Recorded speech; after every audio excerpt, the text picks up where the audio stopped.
네. 그럼 오늘 이제 마지막 세션인 UN 및 지속 가능 발전 목표에 대한 강연 진행을 하려고 하고요. 이것도 마찬가지로 저희 오늘 부득이하게 참석 못 하시는 분들을 위해서 녹화 진행되고 있는 점 참고를 좀 해 주시면 좋겠습니다. 네.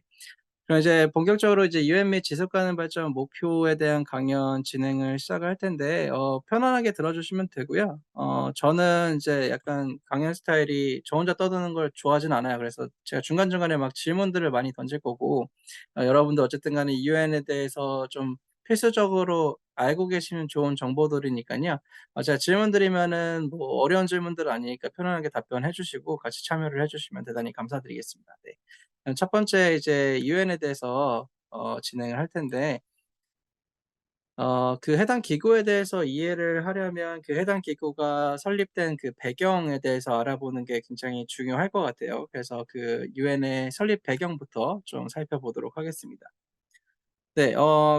전체 그 유엔이 설립되기 이전에 전 세계적으로 큰 사건 두 개가 벌어졌죠. 혹시 어떤 건지 다들 잘 알고 계실까요?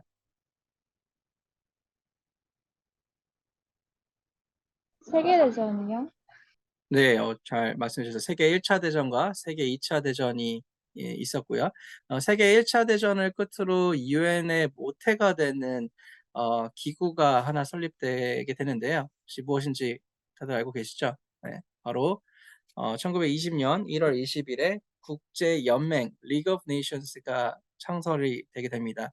세계 1차 대전을 끝으로 약간 이제 피폐해진 삶을 복구하고 '더 이상 이러한 끔찍한 전쟁이 일어나지 말아야겠다.'라는 그런 취지로 국제 기구가 설립이 됐는데 안타깝게도 여러 가지 요인들로 인해서 실패로 돌아가게 되죠. 네, 미국이 가입을 하지 않은 부분과 뭐 여러 가지 각 국가들의 그런 이익들을 이제 고려하다 보니까 결국 실패로 돌아가게 되고 또다시 유럽에서 끔찍한 전쟁이 다시 시작을 하게 됩니다. 바로 독일이 독일의 히틀러가 폴란드를 침공하게 되면서 1939년 9월 1 일에 침공을 하게 되면서 영국과 프랑스가 독일에 대해서 전쟁 선포를 하면서 다시 유럽 지역에서 세계 2차 대전이 시작을 하게 되죠.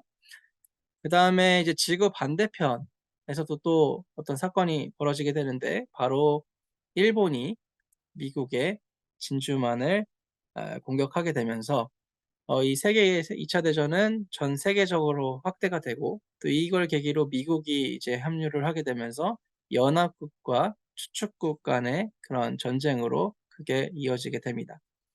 네. 다음 사건들을 좀 보면 유엔의 설립과 직접적으로 연관되어 있는 사건들을 좀 더 나열해 볼 텐데요. 연합국 공동선언이라는 게 1942년 1월 1 일에 발표를 하게 됩니다. 이 연합국 26 개국이 모여서 이 공동선언을 하게 되는데요. 이 연합국 공동선언이 유엔의 설립에 있어서 가장 중요한 이유는 바로 유엔이라는 용어가 최초로 등장을 하게 됐죠. 이 유엔이라는 용어 누가 제안을 했는지 혹시 알고 계실까요? 누굴까요? 힌트는 사진 속의 인물입니다. 루즈벨트. 네. 정확하게 맞춰 주셨는데 미국의 루즈벨트 대통령이 처음으로 제안을 하셨죠. 그 가운데 사진에 보면은 마이크 앞에 앉아 계신 연설하고 계신 모습을 보이는 분이 바로 미국의 루즈벨트 대통령인데 미국의 루즈벨트 대통령이 유엔이라는 용어를 처음으로 제안을 하면서 본격적으로 이때부터 이제 유엔을 설립하기 위한 그런 준비가 시작되었다라고 보시면 될 것 같아요. 자 다음 사건들은 이제 회의 모습을 보실 수가 있고 왼쪽 사진은 이제 그때 당시 소련의 모스크바 회의고요. 그다음에 오른쪽이 이란 테헤란 회담 모습인데 오른쪽 사진의 가운데 앉아 계시면 아까 말씀드렸던 미국의 루즈벨트 대통령이고요. 왼쪽에 군복 입고 코스염으로 유명했던 소련의 스탈린 그다음에 오른쪽에 군복 입고 약간 험상궂게 앉아 계신 분이 영국의 윈스턴 처칠이죠. 예 지금 이제 그래서 모스크바 회담과 테헤란 회담을 통해서 이제 유엔을 어떻게 설립할 것인지, 또 2차 세계대전을 어떻게 종료할 것인지에 대한 그런 논의들이 계속 이어졌다라고 보시면 될 것 같고요. 그 다음 사건은 이제 유엔의 설립 과정에 있어서 또 중요한 부분이 이 회의 모습이 바로 이 덤버튼 오크스 회의라는 부분인데요. 1944년에 8월부터 10월까지 1, 2차에 걸쳐서 회의가 진행이 됐는데요. 1차에서는 미국, 영국, 소련이, 그 다음에 2차에서는 미국, 영국, 중국이 2회에 걸쳐서 회의를 진행을 했습니다. 자, 지금 중복되는 국가가 있고 또 다른 국가가 있는데 미국, 영국은 같이 참석을 했는데 소련, 중국은 따로따로 회의를 참여를 했죠. 이 네 개 국가가 같이 회의를 참석했으면 될 텐데 왜 따로따로 진행을 했을까요? 소련과 중국이 따로 회의를 한 이유. 힌트를 드리면 지금 상황을 잘 그려보시면 지금 세계 2차 대전이 진행이 되고 있죠. 그래서 소련은 어디랑 전쟁을 하고 있었나요? 독일과 전쟁을 하고 있었고, 그 다음에 중국은 어디랑 전쟁을 하고 있었죠? 일본과 전쟁을 하고 있었죠. 근데 중국이 일본한테 어떻게 되고 있었죠? 밀리고 있었죠. 그래서 중국이 소련에게 SOS를 치게 됩니다. 도와달라고. 그런데 소련은 이미 서쪽에서 독일과 전쟁을 하고 있었기 때문에 전력 분산을 하기가 어려운 상황이었어요. 그래서 중국 대표단과 회의를 같이 참석하게 되면 잘못 이제 일본에 대한 전쟁 선포로 잘못 비춰질 수 있는 그런 부분들로 인해서 중국과 회의를 하는 것을 꺼려했다고 합니다. 그래서 1차, 2차 나눠서 소련과 중국이 따로 회의를 진행한 거고요. 이 덤바튼 호크스는 이제 워싱턴 DC 외곽에 있는 지명에서 이제 회의가 이루어졌다 해서 덤바튼 호크스 회의인데, 이 덤바튼 호크스 회의가 중요한 게 바로 이 덤바튼 호크스 제안이라는 게 등장을 하게 됩니다. 이 덤바튼 호크스 제안은 바로 유엔의 기초 문서인 헌장의 초안이기 때문에 이 부분이 굉장히 중요한 부분이라고 보시면 될 것 같아요. 그래서 유엔 헌장의 초안이다라는 부분 참고를 해주시면 되고요. 그다음 또 이제 익숙한 얼굴들이 등장을 하게 되는데, 이거는 이제 당시 소련의 그 흑해 연안에 있는 얄타 지역에서 진행된 얄타 회담의 모습입니다. 이 얄타 회담에서는 뭐가 또 진행이 됐냐면은, 앞서 이 덤바튼 오크스 회의에서 합의되지 않았던 사항들에 대해서 추가적으로 논의를 했어요. 예를 들어서 안전보장이사회 표결 방식이라든지, 그래서 합의되지 않았던 사항들을 추가적으로 합의를 하면서 유엔 헌장을 최종적으로 이제 마무리하는 단계로 거쳐졌다고 보시면 될 것 같고요. 그 다음에 이제 미국의 샌프란시스코에서 승정국 50개국이 모여가지고 샌프란시스코 회의를 4월 25일부터 6월 26일 1945년에 진행을 하면서 마지막으로 1945년 6월 26일에 이 50개국이 대표들이 유엔 헌장에 서명을 하면서 유엔은 1945년 10월 24일에 공식 출범을 하게 됩니다. 그래서 여기서 제가 이제 여러분들께 드리고 싶은 질문은 어, 유엔의 날은 언제일까요? 10월 그 24일입니다.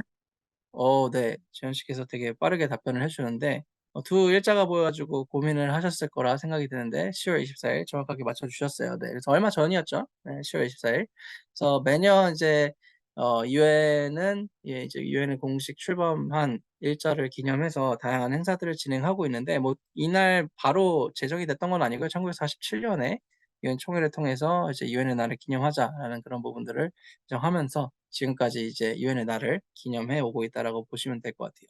예전에는 우리나라에도 이 10월 24일이 공휴일이었대요. 빨간 날이었는데 어느 순간부터 이제 좀 바뀌었는데, 다시 그거를 재추진하자라는 안건을 발의해서 지금 아직 국회에 머물러 있다라고 합니다. 그래서 참고를 해주시면 좋겠고, 어쨌든 유엔에 있어서는 굉장히 뜻깊은 날이고요.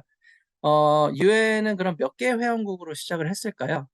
처음 시작했을 때. 업앤다운 한번 가볼까요? 숫자 스타트를 끊어주실 분? 90초요. 50개요? 190개. 네, 50개, 190개. 50개는 아마 여기 슬라이드에 이제 50개국 대표들이 현장을 서명해서 50개국을 제안해 주신 것 같은데, 업이고요. 아까 190 말씀하신 분보다는 다운입니다. 근데, GSC의 답에 근접해 있어요. 굉장히. 한 55개 정도. 55. 네. 좋은 스타트 또 끊어주셨는데, 이제 50에서 55, 50에서 55 사이라고 보시면 되겠습니다. 51개. 51개. 정답이 나왔네요. 네, 주혜씨 맞춰주셨는데 51개국으로 시작을 했어요. 그 이유는 뭐냐면 유엔이 10월 24일 공식 출범을 했는데 바로 직전에 10월 중순에 유엔 헌장을 추가적으로 서명한 국가가 있습니다. 어딜까요? 힌트를 드리면 독일이 최초로 침공했던 어디죠? 아까 제가 네, 폴란드. 네, 폴란드가 추가적으로 유엔 헌장을 서명하면서 유엔은 10월 24일에 공식적으로 51개국으로 시작을 했다라고 보시면 되겠습니다. 지금 51개국이고 지금은 몇 개국이죠? 아까 제가 설명하면서 숫자를 얼핏 말씀을 드렸던 걸로 기억이 나는데요. 아까 대표단 프로그램 소개하면서 몇 개 회원국이죠, 지금은? 193개로 알고 있습니다. 네, 정확하게 맞춰주셨어요. 193개국. 그래서 51개국에서 이제 193개국으로 확대가 됐죠. 굉장히 많은 국가 수가 늘어났고, 그 과정 속에서 많은 변화들이 있었다라고 보시면 될 것 같아요. 네, 다음은 이제 유엔의 설립 목적, 네, 이제 살펴볼 텐데, 유엔의 설립 목적, 뭐 여러 가지 목적들이 있는데, 크게 네 가지로 좀 압축해서 말씀을 드리도록 하겠습니다. 첫 번째는 아무래도 세계 2차 대전을 끝으로 만들어진 기구이다 보니까 국제 평화 및 안전 유지가 제일 중요한 부분인 거고요. 그 다음에 국가 간의 그런 우호 관계를 발전하는 그러한 목적. 그 다음에 이 국가 간의 우호 관계를 어떻게 발전시켜 나가느냐? 바로 경제, 사회, 문화 교류를 통해서 또 인도적 문제 해결 및 인권과 기본적 자유 존중을 증진하기 위한 그런 국제적 협력 달성을 통해서 하는 그런 목적이 있고요. 그 다음에 네 번째 목적은 앞서 말씀드렸던 그러한 공동 목표들을 달성하기 위한 그런 국가 활동을 조화시키는데 중심적인 역할을 하는 그런 목적을 갖고 있다라고 보시면 되겠습니다. 네, 다음은 이제 유엔의 기능에 대해서 볼 텐데요. 뭐 여러 가지 기능들이 있지만 크게 5개로 압축을 하면 첫 번째는 앞서 목적과 동일하게 국제 평화 안전 유지가 있겠고요. 그 다음에 두 번째는 경제적 사회적 개발 촉구, 세 번째는 유엔 헌장의 또 기초가 되는 인권을 보호하는 그런 기능, 그다음에 탈식민, 그다음에 국제법 발전을 촉진시키는 이런 기능들이 있다라고 보시면 되겠습니다. 네, 다음은 이제 유엔의 주요 활동 분야에 대해서 살펴볼 텐데, 유엔이 여러 가지 일들을 굉장히 많이 하고 있는데, 크게 세 가지 축을 바탕으로 진행을 하고 있어요, 활동을. 영어로 하면 Three Pillars of the United Nations라고 하는데요. 이 세 가지 축 혹시 뭔지 다들 알고 계실까요? 네, 하나는 아까 이제 말씀드렸던, 지혜 씨 다시 말씀해 주시겠어요? 환경이랑 안전까지밖에 기억이 안 나요. 네. 말씀하셨던 안전, 그러니까 평화 및 안보가 그 중에 하나겠고요. 그 다음에 이제 환경 부분, 이제 말씀하신 부분이 이제 아마 개발과 연관이 될 거예요. 그래서 지금 이제 지속 가능 개발, 그러니까 development 이 부분이 그 중에 하나고요. 그 다음에 앞서 제가 아까 그 유엔 헌장의 기초가 되는 게 뭐라고 했죠? 인으로 시작하고 권으로 끝나는 네, 인권. 네. 그래서 human rights. 그래서 요 세 가지가 바로 유엔의 3대 축이라고 보시면 되겠습니다. 그래서 이 세 가지 축을 바탕으로 유엔은 여러 활동들을 하고 있는데 앞서 제가 프로그램 소개할 때 2000년대에 들어서면서 유엔이 또 중점적으로 관여하고 또 신경 쓰는 부분이 있다라고 말씀을 드렸죠. 바로 청소년, 청년 분야, 그 다음에 교육. 그래서 이 3대 의제와 3대 축과 관련되어 있는 3대 의제와 관련되어 있는 그런 문제점들을 해결하기 위해서는 결국에는 여러분들과 같은 청년, 결국에는 이제 미래 주역들이죠. 미래 주역들의 그런 관심과 참여가 굉장히 중요하다. 그래서 이들의 관심을 갖게 하려면 이거는 교육을 통해서 그래서 교육과 청소년 청년이 등장을 하게 되고요. 그 다음에 이제 반기문 총장님 그 재임 시절 때 이 세계 시민 교육이라는 용어가 등장을 하게 되는데 이것도 바로 그 부분에 대한 일환이라고 보시면 될 것 같습니다. 그래서 어쨌든 유엔은 이 부분, 이 3대 의제와 교육, 청소년 청년을 기반으로 여러 가지 활동들을 하고 있다라고 보시면 되겠고요. 다음은 이제 유엔의 주요 기관에 대해서 살펴볼 텐데 유엔의 주요 기관은 몇 개인가요? 네, 어려운 질문 아니죠. 슬라이드에 답이 다 나와 있습니다. 6개이죠. 6개고 유엔 헌장상에 명시되어 있는 주요 기관을 말씀드린 겁니다. 그래서 주요 기관이 무엇이냐, 6개가 무엇이냐라고 질문을 드릴 때 이제 많은 분들이 유네스코요, 유니세프요, 뭐 이렇게 이제 말씀하시는 분들이 많은데 여러분들이 잘 알고 있는 뭐 유니세프, 유네스코, 뭐 UNDP, UNEP 등은 유엔의 주요 기관은 아니고요. 유엔 주요 기관의 산하기구, 전문기구, 특별기구라고 보시면 되고요. 저희가 찾고 있는 주요 기관이 있습니다. 아마 뉴스에서 많이 보셨을 거예요. 그 중에 하나가 어디죠? 금방 로고 뒤에 배경에 있는 어딜까요? UN 총회.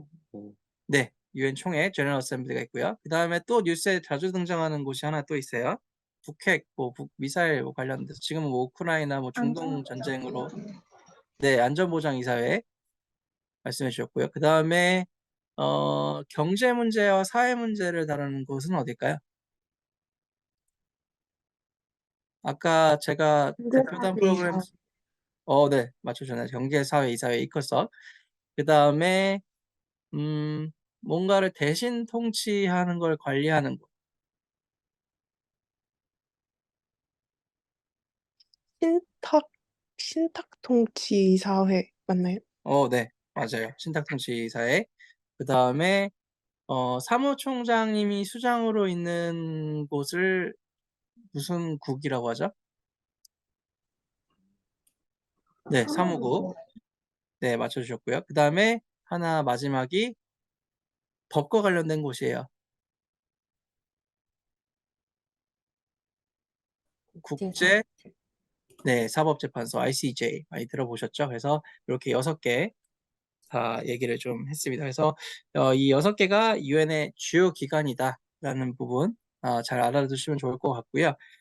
여기서 이제 또 드리고 싶은 질문 2가지가 하나는 슬라이드에 보시면 6개 주요 기관이 있는데 하나를 제가 다른 색으로 표시를 했어요. 이 신탁통치 이사회를 제가 다른 색으로 표기를 했는데 이유가 있겠죠? 무슨 이유일까요? 왜 제가 신탁통치 이사회만 주황색으로 표시를 했을까요? 성격이 달라서요? 성격이 달라서요? 네, 성격이 다르다기보다는 뭔가 지금 다른 부분이 있어요. 이 5개와 다른 부분이 있는데 이유가 뭘까요? 신탁통치 이사회가 지금은 하는 네. 네, 태준 씨? 지금은 사용 안 하고 있는. 네, 정확하게 맞춰주셨어요. 활동이 종료된 기간입니다. 그러니까 지금은 이제 활동이 종료되었어요. 그러니까 신탁통치 이사회는 아까 말씀드렸다시피 세계 2차 대전을 끝으로 이제 많은 식민지들이 독립을 하게 되고 자립을 하게 되면서 그 국가들이 잘 자립할 수 있도록 도와주는 곳이잖아요. 그래서 이제 1994년 팔라우 섬을 마지막으로 이제 1994년 11월에 활동이 종료가 되었습니다. 그래서 지금 이제 유엔 헌장상의 주요 기관으로 남아는 있지만 활동이 종료된 기관이어서 제가 노란색으로 좀 표시를 했고요. 그 다음에 또 2번째로 드리고 싶은 질문은 이 6개 중에 하나는 다른 곳에 위치해 있어요. 5개는 같은 곳에 있는데 하나는 다른 곳에 있어요. 어떤 걸까요?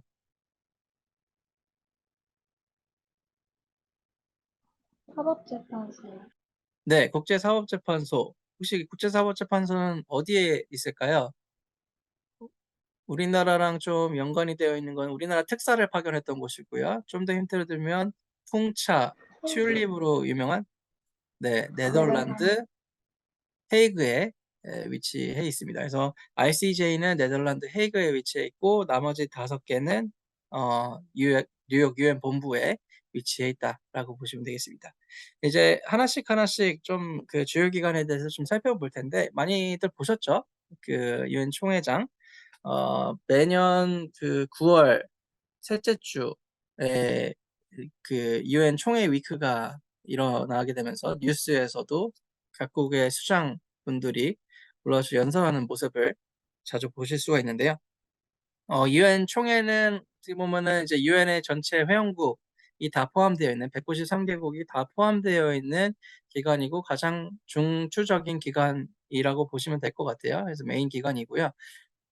유엔 총회에서는 유엔에서 다루는 모든 의제들을 다 다룬 곳이다라고 보시면 될 것 같고, 단 안전보장사회에서 그 의제를 다루는 부분에 대해서는 유엔 총회에서 다룰 수가 없어요. 지금 이제 그 안보리에서 뭐 예를 들어 중동 이슈에 대해서 지금 다루고 있다라고 하면은 유엔 총회에서 다룰 수가 없고요. 끝나면 또 다루고 이런 식으로 어쨌든 그 차이점이 좀 있다라는 걸 참고해 주시면 되겠고, 유엔은 세계 정부인가요? 유엔은 세계 정부가 아니죠. 그렇기 때문에 유엔 총회라든지 여러 기관들에서 나오는 결의안들은 법적 구속력이 없죠. 그래서 뭐 어떻게 보면 유엔의 좀 단점이라고 볼 수가 있는데, 유엔 총회에서 만들어지는 그런 결의안들, 채택되는 결의안들은 법적 구속력이 없어서 유엔 회원국들이 따라도 그만 안 따라도 그만인 부분들이 커요. 그래서 좀 많이 어려운 부분들이 있는데, 아무튼 그런 부분들이 있다는 점 참고를 좀 해주시면 좋겠고, 유엔 총회 안에서도 아무래도 여러 의제들을 다 다루다 보니까 여러 개의 위원회로 구성이 되어 있습니다. 몇 개의 위원회로 구성이 되어 있을까요? 힌트를 드리면 유엔은 중복되는 숫자를 좀 좋아해요. 그러면 저희 주요 기관 몇 개였죠? 6개요. 그러면은 유엔 총회 내에서도 6개의 위원회로 구성이 되어 있습니다. 그래서 참고를 해주시면 되겠고, 각 위원회마다 주제들이 다 다르다고 보시면 돼요. 1위원회 같은 경우 뭐 평화 관련된 부분, 5위원회 같은 경우는 유엔의 예산을 담당하는 부분이 있고요. 그래서 위원회마다 조금 그 주제들이 다 다른 게 다르다라는 부분. 그다음에 또 유엔 총회에서 하는 업무들이 여러 가지가 있는데, 유엔 사무총장을 최종적으로 임명하는 곳이기도 하고요. 그다음에 각 그 주요 기관의 이사국이라든지 이런 부분들을 좀 선출하는 그런 역할들을 또 기능들을 갖고 있다라고 보시면 될 것 같습니다. 네, 그래서 유엔 총회 살펴봤고요. 다음은 안전보장이사회로 좀 넘어가 보도록 할게요. 안전보장이사회는 몇 개국으로 구성이 되어 있을까요?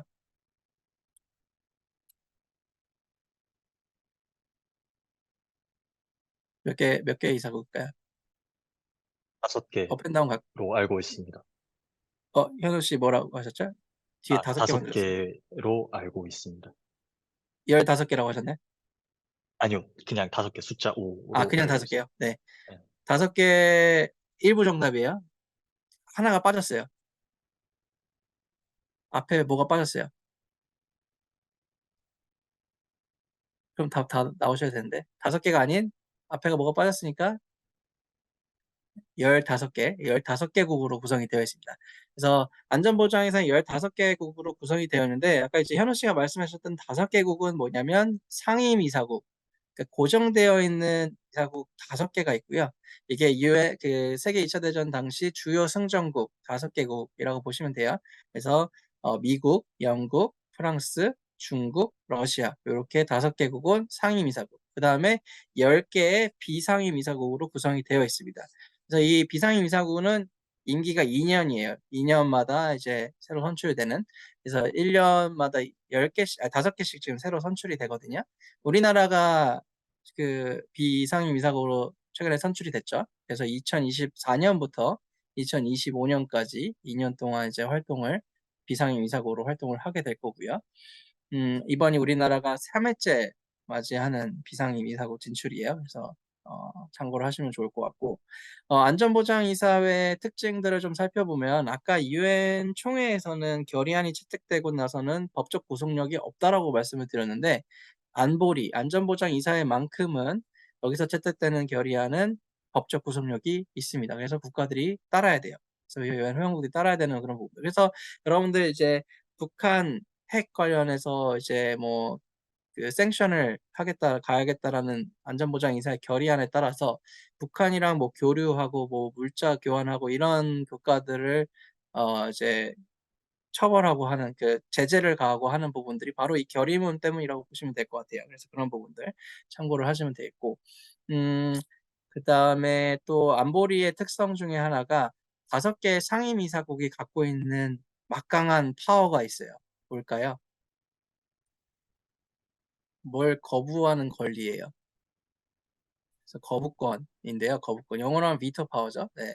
많이들 들어보셨을 텐데, 이 비토 파워는 뭐냐면, 안전보장이사회에서 결의안이 채택이 되려면 3분의 2 이상 이 국가가 찬성을 해야지만 채택이 되는데, 3분의 2 이상의 조건이 성립이 된다 하더라도 이 5개 상임이사국 중에 한 국가라도 반대를 할 경우, 반대표를 던질 경우에는 그 결의안은 채택되지 않는, 자동으로 탈락하게 되는 그런 부분들이 있습니다. 그래서 이 비토 파워에 대해서 계속 지금 논란이 있고, 뭐 유엔의 개혁에 있어서 빠질 수 없는 주제이긴 하지만, 안타깝게도 유엔이 개혁을 하고 바뀌려면 이 P5의 아이러니하게도 이 P5의 동의가 필요한 부분이에요. 그래서 유엔 안보리가 바뀌지 않는 부분이 지금 78년이 됐는데, 안 바뀌는 이유가 바로 그런 이유들이라고 보시면 되겠습니다. 그래서 가장 뭐 논란의 중심이 되는 부분이기도 하고요. 그래서 뭐 예를 들어서 P6를 만들자, 뭐 P7을 만들자, 많은 뭐 얘기들이 오갔고, 아예 P5를 없애자라고 얘기를 하지만, 결론적으로는 어쨌든 간에 이 P5 국가들이 동의를 해야지만 바뀌는 부분이겠죠. 그래서 이게 지금 어떻게 보면은 유엔 내에서 가장 큰 비판을 받는 부분 중 하나인데, 또 반대로 P5 국가들은 자기들로 인해서 세계 3차 대전이 일어나지 않았다. 본인들의 거부권으로 인해서 3차 대전이 일어나는 것을 방지하고 있다라는 그런 주장들을 펼치기도 해요. 그래서 뭐 정답은 없겠지만, 사실 최근 정세를 봤을 때는 크게 뭐 미투 파워가 좋은 것 같다라고 생각은 들지 않습니다. 지금 러시아가 우크라이나 전쟁을 하고 있을 거를 본인들이 비토를 하고 있고, 약간 이러니까 되게 웃긴 모양새가 되고 있죠. 그래서 여러 가지로 좀 비판을 받는 부분인데, 그래서 여러분들이 뭐 약간 좀 이제 대학원, 정치외교 이쪽 뭐 유엔 국제기구 이쪽 관계학 이쪽으로 관심이 있으신 분들은 요 관련된 뭐 논문을 써보시는 것도 좋을 것 같다는 생각이 들고요. 그래서 어쨌든 안전보장이사회는 굉장히 막강한 힘을 갖고 있고, 또 그 외 기능들은 이제 유엔 사무총장 후보를 선출하는 부분들이 이제 후보자들을 거르는 그, 그 역할들도 있고, 회원국들을 새로 가입하는 데 있어서 관리하는 그런 기능들도 있다라고 보시면 될 것 같습니다. 네, 다음은 이제 경제사회 이사회로 넘어갈 텐데요. 우리나라 사람들은 좀 줄여서 부르는 걸 굉장히 좋아하죠. 그래서 경제사회 이사회, 안전보장 이사회를 줄여서 안보리라고 부르듯이 경제사회 이사회는 경살이라고 또 부르기도 합니다. 네, 근데 경제사회 이사회는 하는 역할이 뭐냐면 경제 문제, 사회 문제, 뭐 문화에 대한 그런 부분들을 이제 논의하는 곳이고요. 또 저희가 속한 NGO들, 비영리 기구들을 관리하는 곳이기도 해요. 그래서 참고를 해주시면 좋겠고, 경제사회 이사회는 몇 개국으로 구성이 되어 있을까요? 몇 개의 이사국으로? 0에서 193 사이겠죠? 몇 개의 이사국일까요? 업앤다운 또 가볼까요? 스타트 끊어주실 분 계실까요? 0에서 193 사이. 30개요. 130개 스타트 감사드립니다. 네, 다운이에요. 더 내려가셔야 돼요.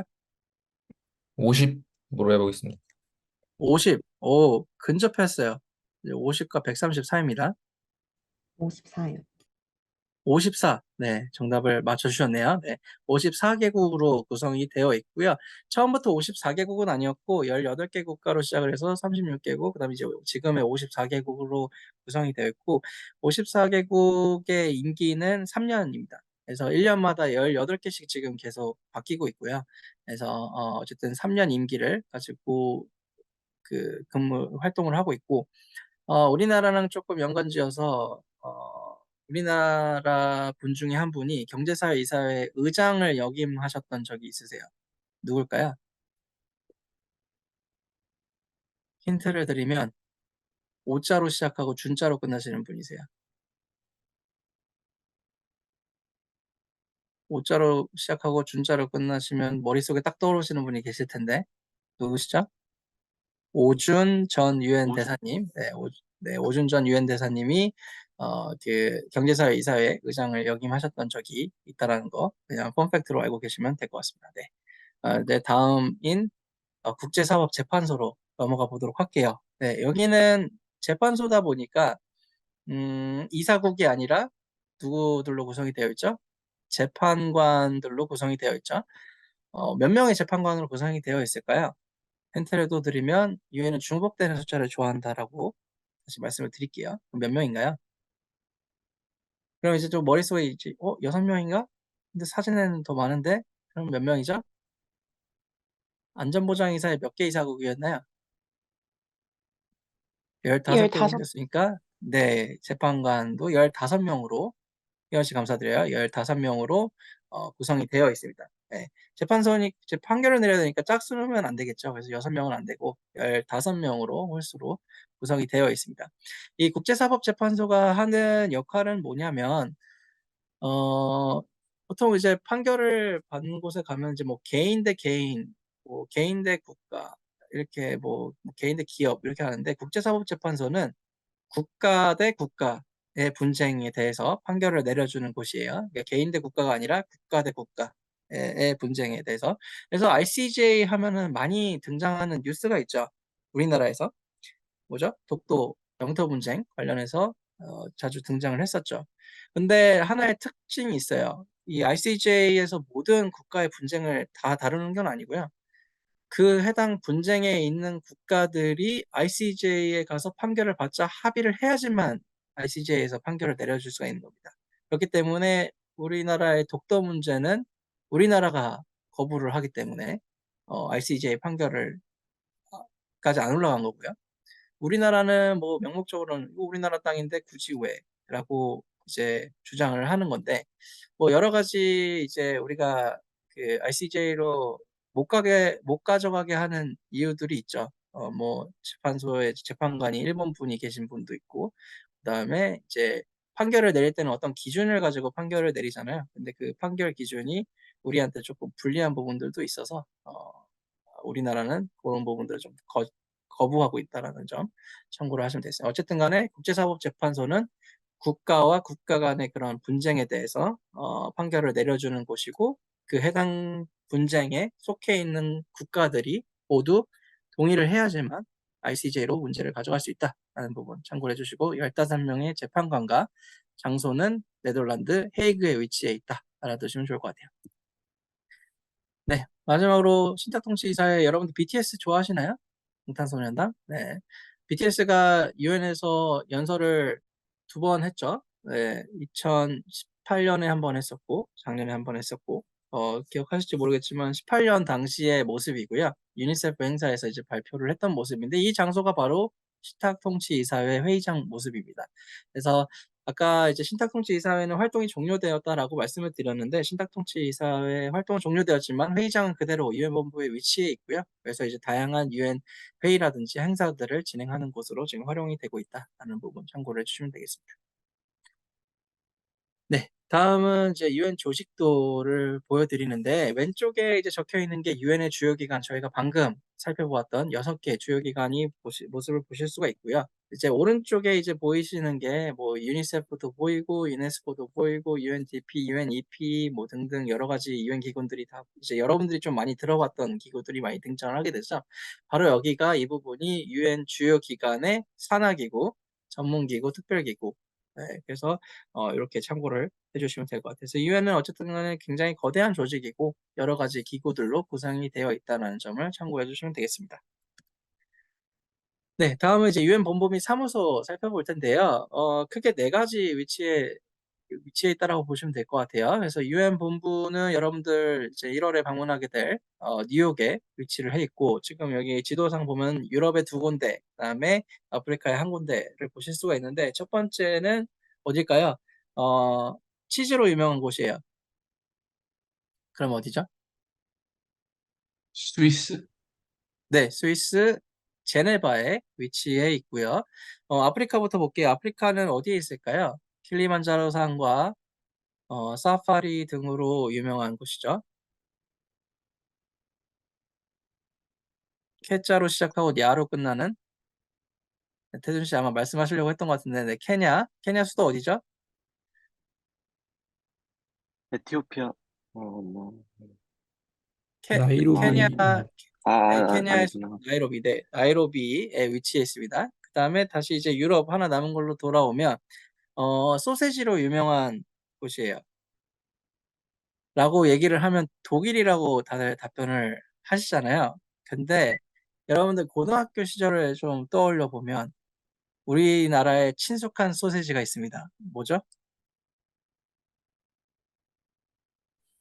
몇몇 분들 웃으신 분들 계셨는데, 네, 비엔나죠. 네, 비엔나 소세지. 네, 비엔나에 오스트리아 비엔나에 위치를 해 있습니다. 그래서 유엔 본부는 뉴욕 미국, 그다음에 사무소는 유엔 제네바 사무소, 유엔 비엔나 사무소, 그다음에 유엔 나이로비 사무소 이렇게 본부격으로 있고요.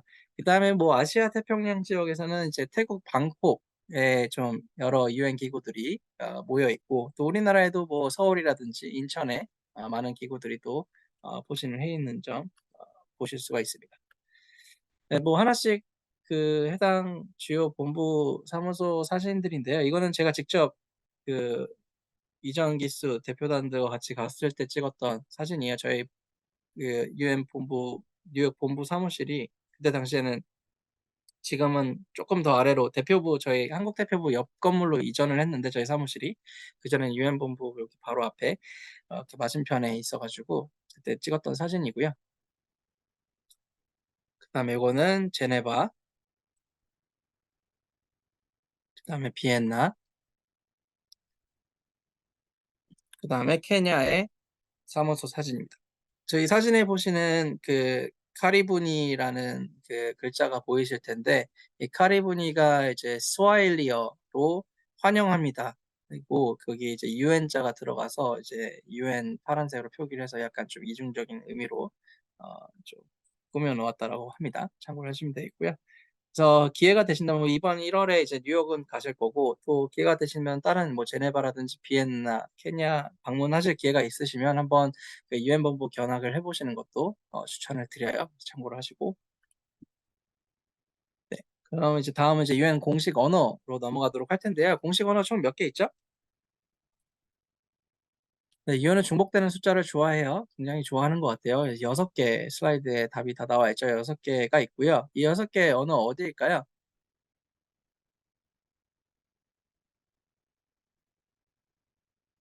영어, 프랑스어, 네, 프랑스어, 그다음에 스페인어, 스페인어, 네, 또 러시아어, 아랍어, 네, 영어, 아랍어, 네, 영어 아까 했고요. 그다음 하나가 중국어, 네, 중국어 이렇게 있습니다. 그래서 참고를 하시면 될 것 같아요. 그래서 그 안보리에, 이게 쉽게 외울 거면은 안보리에서 있는 그 상임이사국 5개 국가가 사용하는 언어 플러스 스페인어 플러스 아랍어라고 보시면 될 것 같아요. 이렇게 외우시면 될 것 같아요. 네. 그래서 그렇게 참고를 하시면 되겠고요. 그래서 UN 홈페이지 혹시 다들 들어가 보셨나요? www.un.org를 들어가 보시면 이 언어로 환영합니다 문구가 등장을 할 겁니다. 그래서 영어로 welcome, 뭐 bienvenidos, bienvenue 뭐 이렇게 등등 등장을 할 텐데, 그 해당 언어를 클릭을 하면 그 해당 언어로 된 공식 홈페이지가 등장을 하게 됩니다. 그래서 참고를 하시면 되고요. 이 중에 또 중요한 게 있어요. 이제 국제기구 진로를 준비하시는 분들도 계시니까 여러분들 좀 알아두시면 좋을 게, 유엔에서는 실무 언어라는 게 또 있습니다. 워킹 랭귀지라고 하는데요.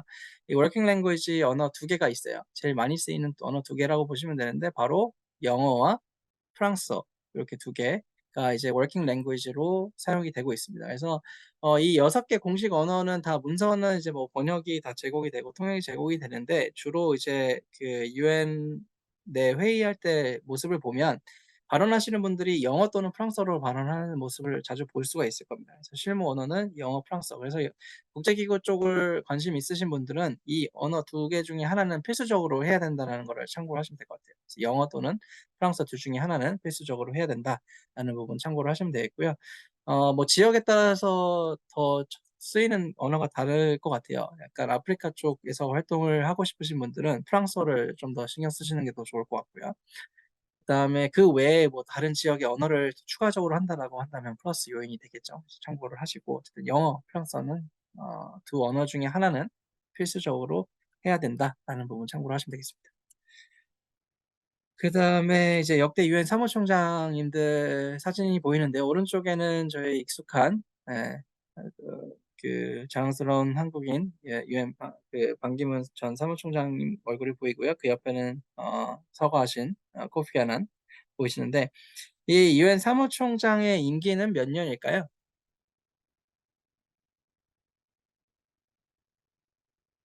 네, 5년이고요. 5년이고 한 번 연임이 가능해서 최장 10년까지 가능합니다. 그래서 반기문 총장이 뭐 코피 아난에 보면은 다 10년을 채우셨고 어, 다른 분들은 뭐 들쭉날쭉해요, 임기가.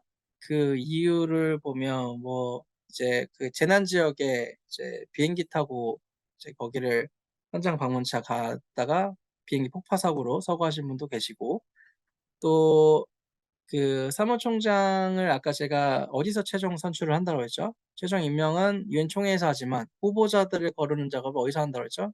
안보리에서 한다고 했죠? 그러니까 결국은 안보리를 얘기하면 또 뭐가 등장하죠? 비토 파워를 갖고 있는 상임이사국. 그러니까 이 사무총장이라는 자리가 굉장히 어려운 게 유엔의 회원국 전체 회원국 193개국을 잘 아우르는 역할도 해야 되지만 또 그 상임이사국 5개국의 눈치도 봐야 되는 굉장히 어려운 직책인 것 같아요. 그래서 그거를 좀 참고를 하셔가지고 어쨌든 보시면 좋을 것 같고 지금 현재 사무총장님 누구신가요? 근데 이제 뉴욕 가야 되니까 혹시 모르니까 저희가 또 볼 수 있는 기회가 있을 수도 있잖아요. 누군지는 알아야겠죠? 누구죠?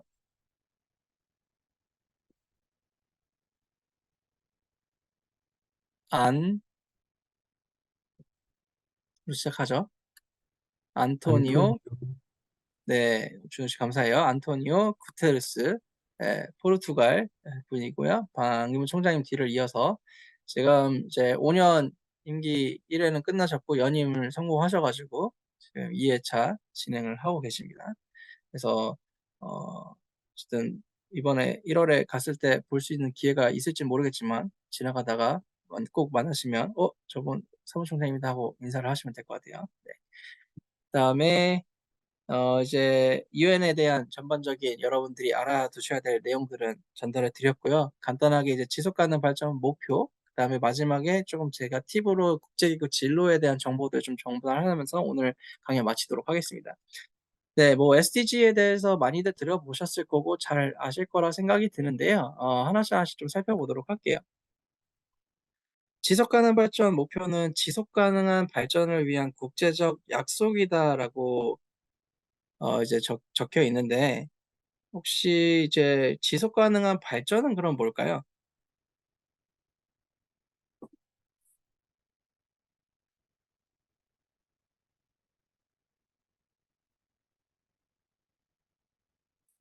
지속 가능한 발전의 정의가 뭔가요?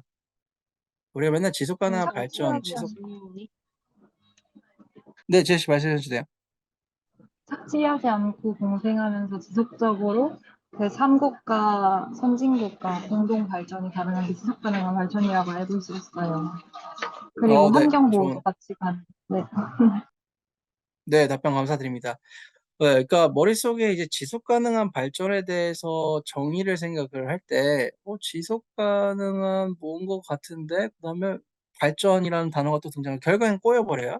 설명하기가 굉장히 어려운데, 지혜 씨께서 굉장히 잘 답변을 해주셨는데, 사전적 정의부터 좀 살펴보면, 미래 세대가 그들의 필요를 충족할 수 있는 능력을 저해하지 않으면서 또 현재 세대의 필요를 충족하는 발전이 이제 지속 가능한 발전이에요. 이걸 뭐 거창하게 되게 적어놨는데 쉽게 생각을 하면 지금 우리가 쓰고 있는 자원, 우리 미래의 후손들한테도 쓸 수 있게 아껴 쓰자 이런 그런 부분이거든요. 예전에 우리가 개발을 할 때에는 사실 뭐 경제적인 측면과 사회적인 측면만 항상 고려를 해서 이제 무분별한 그런 발전들이 이루어졌고, 그래서 지금 저희가 사실 뭐 이런 기후 위기라든지 여러 가지 그런 부분들로 해서 피해를 입고 있는 상황인 거잖아요.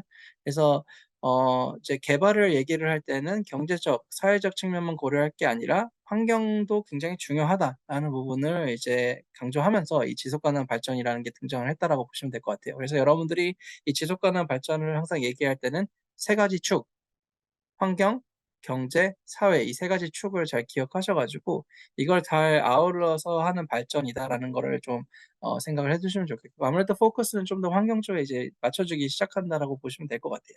참고를 보시면 될 것 같고 어, 그래서 이제 SDG의 수립 배경을 좀 살펴보면 이 예전에는 아까도 말씀드렸다시피 경제적인 측면과 사회적인 측면에 대한 부분만 이제 고려를 하다가 환경의 중요성이 강조가 되기 시작을 합니다.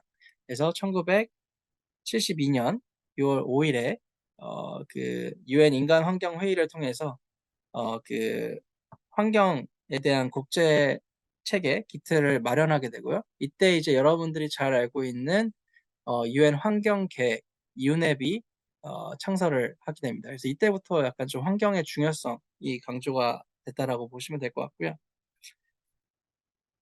혹시 이분 누군지 아실까요? 누군지 보신 적 있으세요? 영국 영부인이라고 하셨던 것 같은데. 어, 좋은 게스였지만 아니에요. 어디의 총리셨던 분입니다. 어디셨을까요?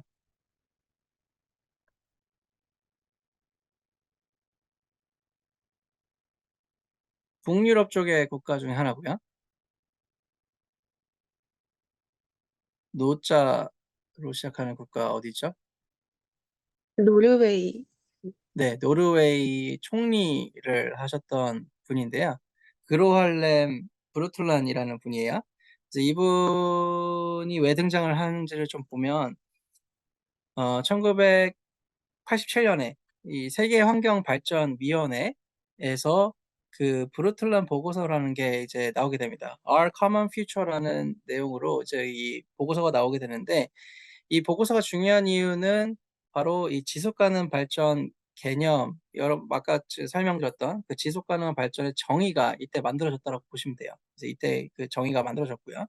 이 세계환경발전위원회를 브루틀란 위원회라고도 불렸는데 그 이유가 뭐냐면 이 그로할렘 브루틀란 그 노르웨이 총리 하셨던 분이 여기 위원장을 맡고 계셨어요. 그래서 위원장이셔서 그래서 이제 브루틀란 이름을 따서 브루틀란 위원회, 브루틀란 보고서 이렇게 보시면 될 것 같습니다. 네, 그래서 참고를 하시면 되겠고요. 그 다음에 또 이어서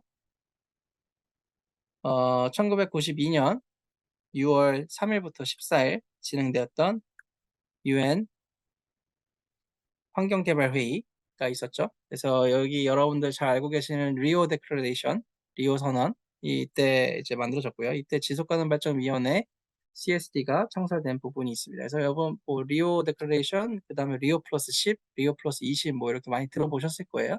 그 부분이 바로 이 시작점이라고 보시면 돼요. 1992년 리오 데제네로에서 진행됐던 회의의 시작점이라고 보시면 되겠습니다.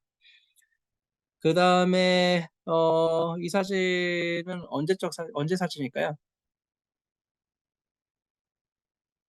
위에 힌트가 보면 UN 마크가 있고 2000이라고 되어 있으니까요. 언제일까요? 2000년에 했던 회의겠죠. 2000년에 뭐가 있었죠? 새천년을 시작으로 새천년 개발 회의가 있었고 그때 이제 그 UN의 그 지속 가능 발전 목표의 모태가 되는 MDG가 등장을 하게 됐던 회의죠. 오른쪽에 하단에 보시면 익숙한 얼굴이 보이실 텐데요. 김대중 전 대통령이 당시에 대통령이었고 그때 회의를 참석을 하셨는데 이때 어쨌든 MDG가 UN 새천년 정상회의를 통해서 만들어지면서 2015년까지 진행됐던 15년의 목표가 설정이 되었습니다. 8개 목표가 설정이 되었고요. 그 다음은 이제 남아프리카 공화국으로 넘어가서 2002년 8월 26일에 UN 지속가능 발전 세계 정상 회의를 통해서 그 환경과 지속가능 개발 논의의 이행 강조와 더불어서 요하네스버그 이행 계획이 만들어졌고요. 그 다음에 리오 플러스 20, 그러니까 리오 그때 데클레이션이 만들어졌던 1992년 플러스 20년 해가지고 2012년에 다시 또 리오 드제네로에서 모여가지고 회의가 진행이 됐습니다. 그래서 이때 UN 지속가능 발전 정상회의가 진행되면서 지속가능 발전을 위한 체계가 강화되었고요.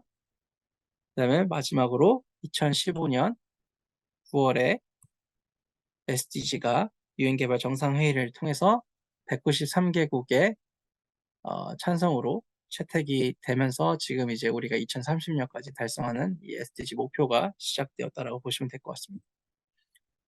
그래서 우리가 항상 SDG를 얘기할 때는 MDG를 빼놓고 얘기할 수가 없을 것 같아요. 그 이유는 바로 아까도 설명드렸다시피 SDG가 MDG를 교훈 삼아서 만들어진 부분이 크기 때문이죠.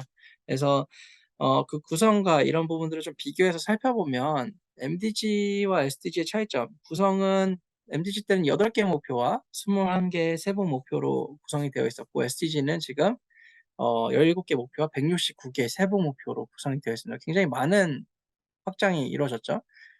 그래서 아까도 말씀드렸지만 MDG를 교훈 삼아서 만들어진 부분이기 때문에 여러 가지 보완점들을 강구했다라고 보시면 될 것 같고요. MDG 때는 이제 개발도상국을 중점으로 이제 그 대상이 이루어졌어요. 근데 우리가 빈곤 문제, 기아 문제, 뭐 이런 부분들을 얘기를 할 때, 물론 개발도상국의 더 큰 문제이긴 하지만 그렇다고 해서 선진국에 그런 문제가 없나요? 우리나라에는 빈곤 문제가 없고 기아 문제가 없나요? 아니죠. 다 공통적으로 있는 문제죠. 선진국, 개발도상국 상관없이 모든 공통적으로 있는 문제들이기 때문에 개발도상국에만 초점을 맞출 것이 아니라 전 세계적으로 다 모든 국가가 포함되어야 된다라는 부분에서 SDG는 확대가 되었고요. 네, 분야도 보면은 MDG 때는 사회 분야 중심적, 그러니까 사람과 관련돼 있는 부분들을 중점적으로 다뤘어요. 그래서 뭐 빈곤, 의료, 교육 이런 부분에 좀 초점이 맞춰졌다라고 한다면 SDG는 아까 말씀드렸던 지속 가능 발전 그 정의에 따라서 그 세 개 축, 환경, 개발, 그다음에 환경, 경제, 사회 이 축을 바탕으로 구성이 되었다. 통합적인 고려가 이루어졌다라고 보시면 될 것 같고요.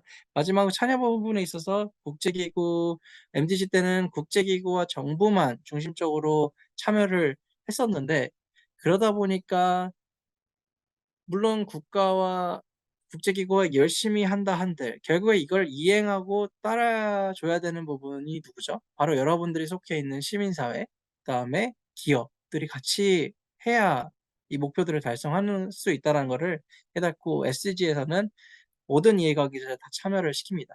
그래서 여러분들도 같이 참여를 해주셔야 되는 부분들이 있고, 그래서 그래야지만 2030년까지 우리가 세운 목표를 잘 달성할 수 있다라는 부분이 있는데, 안타깝게도 지금 SDG가 한 절반 정도 지금 지났는데, 절반 이상이 지났는데, 잘 안 되고 있죠.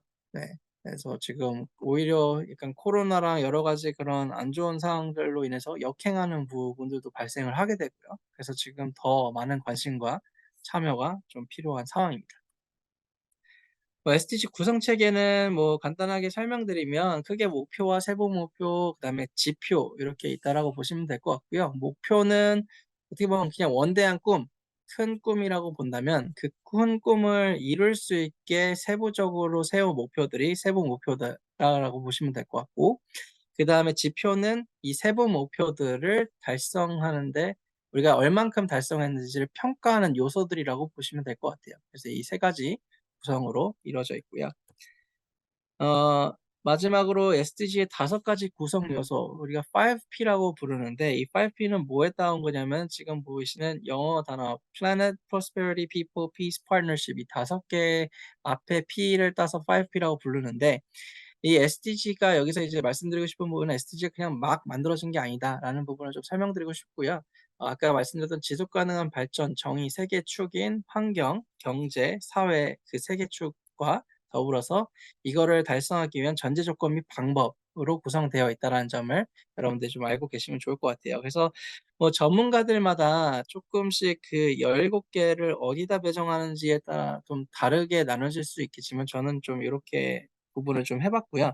1번부터 6번까지는 사람과 관련되어 있는 사회 발전과 관련되어 있는 부분, 그다음에 8, 9, 10, 11은 경제, 개발, 번영과 관련되어 있는, 그다음에 7번과 더불어서 12, 13, 14, 15는 이제 환경과 관련되어 있는 목표들. 그다음에 앞에 이제 1번부터 15번을 어떻게 달성하느냐? 바로 이제 평화, 효과적인 제도를 통해서 16번. 그다음에 국제 협력, 파트너십을 통해서 달성한다. 그래서 이렇게 SDG가 구성이 되어 있다라는 부분을 보실 수가 있습니다. 그래서 여러분들이 정책 제안서를 작성할 때 뭐 주의라기보다는 고려해야 될 부분이 SDG가 개별적으로 하나하나 목표가 극단적으로 하는 건 없어요. 다 연계가 되어 있고 연관이 되어 있습니다. 그래서 내가 뭐 12번 팀이라고 해서 12번에만 깊이 파야 된다 이런 게 아니라 연관이 다 되어 있기 때문에 12번을 주로 삼되 뭐 13번에 대해서 얘기를 할 수도 있고요. 15번에 대해서 얘기를 할 수 있고요. 여러 가지 그러니까 여러분들이 선정한 주제에 따라서 그 연계되어 있는 SDG들을 다 거론하셔도 됩니다. 그래서 그런 부분들 좀 신경을 써주시면 좋을 것 같고, 그다음에 주제 선정, 팀 프로젝트 진행할 때 주제 선정 굉장히 중요한데, 많은 분들이 실수로 하는 부분이 뭐냐면, 많은 기수들이 이전에 실수로 많이 하는 게 뭐냐면, 서로 이제 다 관심사가 다 다르고 다 뭐 전공도 다 다르고 하다 보니까 그냥 서로 뭔가 제일 관심도가 높은 주제를 선정을 하게 됩니다. 그런데 그에 대한 별로 지식은 없어요, 다들. 그러다 보니까 이제 실제 이제 회의를 하고 정책 제안서를 작성하려다 보니까 계속 벽에 부딪히게 됩니다. 그에 대해서 잘 모르니까. 그래서 주제 선정을 할 때 물론 여러 사람들이 같이 공통 관심사에 있는 주제를 선정하는 것도 중요하지만 그래도 그 해당 주제에 대해서 잘 알고 있는 게 제일 중요한 것 같아요. 그러니까 내가 관심 있는 것도 중요하지만 내가 잘 알고 있는 주제를 가지고 선정을 해서 진행하는 것이 여러분들한테 큰 도움이 된다라는 부분을 좀 염두에 두시면 좋을 것 같아요. 그래서 이전 기수들 보면은 막 주제를 했다가 막 뉴욕 가서 바꾸는 경우도 발생을 하고요. 여러 가지로 그런 애로 사항들이 많이 발생을 하는데 그거를 좀 미연에 방지하는 게 굉장히 중요한 것 같아요. 그래서 최대 여러 사람들이 다 관심이 있지만 또 잘 알고 있는 내용으로 주제 선정하는 게 굉장히 중요하다라는 부분을 참고하면서 여기까지 SDG 소개는 마치도록 하고요. 마지막으로 약 한 2, 3분간 어쨌든 이게 SDG의 슬로건이죠. Leave no one behind. 그래서 요거는 잘 기억을 해 두셔가지고 어쨌든 2030년까지 단 한 사람도 소외되지 않는 세상을 우리가 만들어갈 수 있도록 다들 기여를 해주시면 좋겠고, 다음은 이제 뭐 UN 및 국제기구 진로에 대한 간단한 설명을 좀 드리면 이거는 뭐 제가 이후에도 좀 더 강조를 드릴게요. 어쨌든 이 UN 주식들 다시 가져왔는데 여기 이제 국제기구 진로를 준비하시는 분들에게 좀 드리고 싶은 말씀은 나는 이제 UN에서 근무하고 싶다라는 생각을 버리셔야 된다는 거예요. 그러니까 그게 뭐냐면 제가 유엔의 꿈을 버리라는 게 아니고요. 나는 막연하게 이제 유엔에서 근무를 하고 싶다라는 그 생각을 버리셔야 된다는 게 유엔이라는 조직은 굉장히 거대한 조직이고 그냥 똑같은 말은 나는 그냥 대기업에서 근무하고 싶어요라는 말과 똑같은 부분이라고 보시면 될 것 같아요. 대기업도 여러 개 계열사 구체적으로 다 나뉘잖아요. 유엔도 마찬가지예요. 유엔도 그 안에서 세부적으로 그 전문성을 갖춘 기구들이 여러 개가 다 존재를 하기 때문에 여러분들이 이제 내가 어떤 전문성을 갖춘 사람이 되고 싶은가에 대한 고민을 깊이 하셔야 되고 그거에 맞는 기구들을 찾아가시는 게 굉장히 중요하다는 점을 좀 강조드리고 싶고요. 그다음에 이제 국제기구 진출 요건이 여러 가지가 있는데 크게 세 가지로 좀 압축을 해보면 첫 번째 학위. 학위의 부분에 있어서 여러분들이 많이 질문하시는 게 전공을 뭘 해야 돼요? 제가 뭐 공부해야 돼요? 중요하지 않아요. 여러분들이 어떤 전문가가 되고 싶은지가 더 중요합니다. 그러니까 여러분들은 그 전문가가 되고 싶을 그 전공을 선택을 했겠죠. 그러니까 여기서는 유엔을 가기 위해서 어떤 전공을 해야 된다는 질문은 필요가 없다라는 부분이에요. 왜냐하면 유엔 안에서는 여러 개의 직무가 다 존재를 하고 있고 여러분들이 지금 전공하고 있는 전공과 관련되어 있는 직업들이 다 존재를 하기 때문에 내가 어떤 전공자가 해야 돼요 하는 부분은 사실 크게 중요하지 않다. 많은 분들이 착각하고 있는 게 뭐 정치 외교학을 전공해야지 국제관계학을 전공해야지만 유엔에 간다라고 생각을 많이들 하시는데 지금 여기 계신 구성원들만 봐도 굉장히 많은 다양한 전공을 갖고 계세요. 영상 하시는 분들도 계시고 또 뭐 간호, 의료 이쪽으로 하시는 분들도 계시고 이공대 공대생 분들도 계시고 여러 개 다 존재하는데 다 가능하다는 부분이에요. 그래서 어쨌든 학위는 크게 다 존재를 하니까 여러분들이 그 안에서 어쨌든 어떤 전문성을 갖고 있는 게 굉장히 중요하고요. 학교 지명도도 크게 중요 요소는 아니에요. 전 세계 193개국, 뭐 그 이외에 200개국의 국가가 있는데 유엔에서 200개 국가의 그 대학 순위 리스트를 다 알고 있는 것도 아니고요. 내가 어느 대학을 나오는 게 중요한 게 아니라 내가 어떤 전문가가 되기 위해서 어떤 전공을 공부했고 내가 어떤 전문성을 갖고 있는지가 중요하기 때문에 뭐 학교와 학과는 크게 중요하지 않다라는 부분을 좀 참고를 하시면 좋겠습니다. 그래서 그와 맞는 이제 전문성에 맞는 직책을 찾아가는 게 중요하다는 부분이고요. 어학 능력은 뭐 당연히 아까 말씀드렸던 영어, 프랑스어 둘 중에 하나는 기본적으로 하셔야 되는 부분인 거고, 플러스 그 제2외국어로 그 유엔의 공용 언어 6개 중에 하나 이상을 추가적으로 하시면 좋을 것 같고요. 또는 이제 여러분들이 근무하고자 하는 지역, 예를 들어 나는 뭐 중동 지역에서 근무를 하고 싶다라고 하시면은 당연히 아랍어가 필수겠죠. 그다음에 그 해당 지역에 따른 그런 언어들을 추가적으로 한다라면 굉장히 좋은 부분이 있겠고요. 네, 마지막에 경력 부분인데요. 유엔은 어쨌든 간에 전문가 집단이에요. 여러 전문성을 가진 사람들이 모이는 곳인데 근무지 연수는 중요하지 않아요. 내가 삼성에 10년을 근무하고 30년을 근무하고 이게 중요한 게 아니라 그 안에서 그러면 내가 뭘 했고 어떤 업무와 어떤 성과를 냈는지가 더 중요하다는 부분을 여러분들이 좀 잘 알아두시면 좋을 것 같습니다. 그래서 항상 모든 대외 활동을 할 때에도 그냥 내가 이거 프로그램 참가했어 이게 중요한 게 아니라 그 프로그램을 통해서 내가 뭘 배웠고 뭘 역량을 키웠어 이걸 정리하는 게 굉장히 중요하다는 점을 여러분들이 좀 잘 알고 계시면 좋을 것 같아요. 네. 그 뒤에 이 내용은 사실 공통적인 부분이기 때문에 패스를 좀 하고요.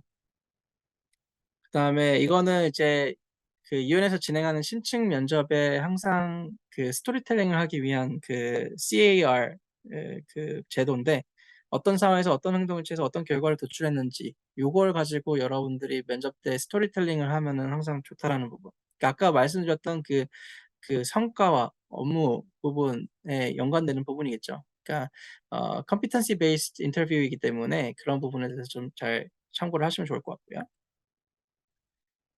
이거는 국제기구 진출 경우 아까 설명드렸으니까 넘어가도록 하고요. 네, 진출 경로는 크게 두 가지, 직접 지원이 있고 한국 정부 지원이 있는데 첫 번째는 공서근무가 있고 YPP 제도라는 게 있고 인턴십이 있고요. 그다음에 한국 정부 지원으로 갈 수 있는 게 JPO, UNV, 그다음에 인턴십 이렇게 있다라고 보시면 될 것 같아요. 그래서 직접 지원 부분에 있어서 여러분들이 이제 알고 있는 공개 채용이라고 보시면 되는데 유엔도 채용 사이트가 있어요. careers.un.org 여기를 들어가시면 유엔 채용에 대한 전반적인 내용들이 다 있으니까 한 번쯤은 꼭 들어가 보셔가지고 미리 한번 보시는 게 좋겠고요. 여기에 보시면 그 중간 부분에 Job Networks라는 부분이 있는데 이게 유엔의 직무를 소개하는 자리예요. 유엔의 직무가 9개가 있고 그 안에서도 세부적으로 뭐가 있는지를 다 설명해주는 부분들이 있으니까 한 번쯤 보시는 걸 추천을 드리고 유엔 채용 공고들도 한 번씩 보시면서 내가 이 해당 기구에 어떤 직책이 있는지를 한 번씩 보면서 준비를 해나가는 것도 굉장히 도움이 된다라는 부분을 참고하시면 되겠습니다. 네, 그래서 이게 그 직무 9개 설명 부분이고요. 일반 공석 응모 절차는 크게 이런 절차로 진행이 되고 유엔의 가장 큰 단점 중 하나가 채용 그 절차가 굉장히 느려요. 내가 서류를 합격하고 1년 뒤에 갑자기 뜬금없이 연락이 와가지고 너 인터뷰 볼래 이러는 경우도 있고요. 그래서 이게 좀 제도적으로 좀 개선이 돼야 되는데, 그래서 좀 인내심을 가지고 해야 된다라는 부분이 좀 그 유엔에 취업을 하는 데 있어서 가장 중요한 부분일 것 같고요. 그리고 이제 그 공개 채용 사이트를 통해서 지원을 하게 되면 전 세계에 있는 여러 사람들과 같이 공통으로 경쟁을 하다 보니까 한 직책당 5,000대 1, 10,000대 1 이렇게 되는 경우들도 있어요. 그래서 경쟁률이 굉장히 치열한데 이 YPP라는 제도가 또 별도로 있습니다. Young Professionals Program이라는 제도가 있는데 이거는 뭐냐면 아까 설명드렸던 그 유엔 분담금 부분 비율에 따라서 직원들을 채용한다라고 했잖아요. 근데 우리나라는 과소 진출이에요. 그러니까 그 기준에 아직 못 미치는 단계이기 때문에 그래서 그 미진출 또는 과소 진출 국가들끼리를 또 모아가지고 그 안에서 어떤 TO를 제공해서 그 안에서 뽑는 제도가 있습니다. 그러니까 전 세계 국가들 상대로 그 지원자들을 상대로 경쟁하는 것이 아니라 여기 지금 미진출, 과소진출 국가들 안에서 이제 경쟁을 하는 부분들이 있고요. 그래서 그 제도를 한번 좀 알아보시는 게 좋을 것 같고 그다음에 이제 두 번째는 한국 정부 지원 받아서 이제 진출할 수 있는 기회들이 여러 개가 있는데 여러분들 좀 알고 계셨으면 좋은 사이트가 바로 외교부 국제기구 인사센터라는 사이트예요. 이건 외교부에서 운영하는 부분이고 외교부 국제기구 인사센터가 국제기구 진출에 관련된 그런 모든 거를 이제 담당하는 부서이기 때문에 여기를 한번 들어가 보시는 걸 추천을 드립니다. 그래서 그 중에서도 이제 JPO 제도라는 부분이 있는데 이거는 뭐냐면 1, 2년의 계약직 형태로 우리가 이제 유엔에서 채용을 하는데 그 TO는 우리나라에 배정된 TO예요. 그래서 월급도 유엔에서 나가는 게 아니라 외교부에서 나가요. 그래서 그런 형태로 우리나라 사람들끼리 이제 경쟁하는 그런 제도거든요. 그래서 이거는 정규직은 아니지만 일단은 그 시스템 안으로 발을 들여놓는 데 있어서는 제일 어떻게 보면은 다른 일반 채용이나 이런 부분에 대해서는 비교적 쉬운 절차라고 보시면 되겠죠. 그래서 이거를 한번 눈여겨 보시는 거를 좀 추천을 드리고, 이번에 뉴욕 갈 때도 JPO 제도로 합격하신 분들을 만나게 될 겁니다. 제가 아까 뭐 비교적 쉽다라고 했는데 쉬운 건 아니고요. 경쟁도 치열한데 어쨌든 간에 전 세계 대상으로 하는 것보다는 훨씬 그래도 수월한 부분이 있다는 점 참고를 하시면 되겠고, 매년 저희가 우리나라 같은 경우 25명 정도 선발을 하고 있다는 점 참고를 하시면 되겠습니다. 그다음에 예전에 처음에 제 동기들 같은 경우에는 뉴욕 부서가 별로 없었어요. 근데 최근에는 뉴욕 파견 부서가 굉장히 많이 늘었어요. 한 10명 이상 늘어났는데 그 이유가 아까도 설명드렸지만 한국인들이 굉장히 일을 잘해요. 그래서 선호를 한대요. 그래서 많이들 이제 뉴욕으로 갈 수 있는 기회들이 좀 열려 있는 부분들을 보실 수가 있고, 그래서 한번 지원을 해보시는 거 좋을 것 같아요. 그래서 지원 자격이랑 그런 지원 방법 한번 좀 보시면 좋을 것 같고요. 네, JPO 선발조차는 예전에는 이제 외교부에서 후보를 뽑고 이렇게 해가지고 배정을 시켰는데 지금은 외교부에서 그 명단을 파견하고자 하는 그 국제기구 명단을 받고요. 그다음에 1차 서류 심사를 국제기구에서 하고 그 해당 기구에서 하고 그다음에 외교부에서는 그 해당 검증된 서류 절차를 통해서 검증된 그 후보자가 적합한지에 대한 평가를 하고 그다음에 2차 면접을 이제 국제기구에서 또 진행하고 최종적인 합격자 발표는 외교부랑 국제기구가 진행한다. 이 부분을 좀 참고하시면 되겠고요. 네, 그다음에 유엔 봉사단이라는 프로그램도 있어요. 이것도 여러 이제 기구를 대상으로 이제 파견하는 파견직인데, 이것도 어떻게 보면 유엔 시스템 안으로 들어가 있는 좋은 기회다 보니까 한번 눈여겨 보시면서 참여를 해보시는 것도 좋을 것 같습니다. 네, 그다음에 그 외에 이제 국제기구 인턴십, 뭐 외교부에서 지원하는 것도 있고 환경부에서 지원하는 것도 있고 미래창조과학부, 뭐 농림축산식품부 등등이 있으니까요. 이것도 한번 좀 보시면서 지원을 받고 하시는 그런 인턴 파견직도 있다라는 거 참고를 하시면 좋겠고, 대부분의 유엔직 인턴십 자리들은 뭐 학사, 석사 등을 좀 고려한다라는 거 참고를 하시면 될 것 같습니다. 네, 그다음에 이제 매년 서울시 외교부가 국제기구 진출설명회를 진행을 해요. 저희 UNFP 세계연맹도 후원을 계속 하고 있는데 제가 담당을 하고 있는데 어쨌든 매년 그 해외에 계신 그 국제기구 인사 담당자들이 우리나라로 와서 각 기구에 대한 설명과 그 그냥 채용을 하기 위한 그런 정보들을 전달하는 자리니까요. 기회가 되시면 꼭 한번 참석을 하시는 것을 추천을 드립니다. 이전 12기 같은 경우는 제가 여름 가기 바로 직전 7월에 진행을 했었어가지고 많이들 참여를 했었고요. 내년에 또 진행할 때 여러분들 많이 참여를 해주시면 좋을 것 같습니다. 네, 이상으로 오늘 모든 강연 이렇게 마치도록 하고요. 오늘 1차 교육이었는데 다들 어떠셨나요? 괜찮으셨나요? 기대가 많이 되시나요? 제가 너무 겁을 드린 건 아니죠. 네, 4개월 동안 여러분들 많이 힘들 거다라고 제가 말씀을 드렸는데 겁먹지 마시고요. 어쨌든 여러분들이 프로그램에 참여하겠다라고 지원한 만큼 열정을 가지고 열심히 참여한다라고 하면 큰 문제는 없을 거고요. 그리고 제가 항상 옆에 있을 거니까 여러분들 옆에 있을 거니까 저를 많이 활용을 하셔야 된다는 점 참고를 해주시고 서로 좋은 어쨌든 이 54명의 단원들이 다 서로 잘 지내가지고 좋은 추억 가서 많이 만들고 오시면 좋을 것 같고 또 앞으로도 프로그램 끝나고 나서도 좋은 인연 이어나가실 수 있으면 좋겠습니다. 네. 오늘 장시간 고생 정말 많으셨고요. 제가 한 가지 공지사항은 지금 여러분들 지메일 계정 보내주신 거 있죠? 네, 지메일 계정 보내주신 걸로 저희 13기 구글 드라이브 폴더를 공유 드렸어요. 그래서 오늘 교육 자료도 지금 그 폴더 안에 국내 교육에 들어가 있으니까요. 찾아봐 주시고, 그다음에 다음 주 월요일에 저희 설문조사, 팀 프로젝트 어떤 거 할 것인지 우선순위 정하는 설문조사와 그다음에 회장단 이제 지원을 받을 거예요. 그래서 여러분들 많은 관심 가져주시고 고민해 보시고 어쨌든 기한 내에 지원을 잘 해주시면 프로그램 내에 저희가 제공해드린 부분을 잘 활용하고 빼먹으시는 게 제일 여러분들한테 이득이니까요. 이런 기회들 있을 때 많이 참여를 해주시면 좋을 것 같습니다. 네, 오늘 제가 소개를 못 드린 분 두 분이 계신데 저희 또 프로그램 같이 도와주고 계시는 서민서 OLM PA 두 분 지금 저희 파란색 배경으로 보이시죠? 그 두 분 같이 저희랑 같이 하실 거고 OLM PA 같은 경우는 저희 11기 기수 단원이셨어요. 그래서 어쨌든 여러분들한테도 좋은 팁들 많이 제공해 드릴 예정이니까 참고하셔가지고 저희 다음 주 토요일에 11월 4일에 명동 유네스코 회관 유네스코 홀 11층에서 뵙도록 하겠습니다. 오늘 모두 고생 많으셨고요. 즐거운 주말 되시길 바라겠습니다. 감사합니다.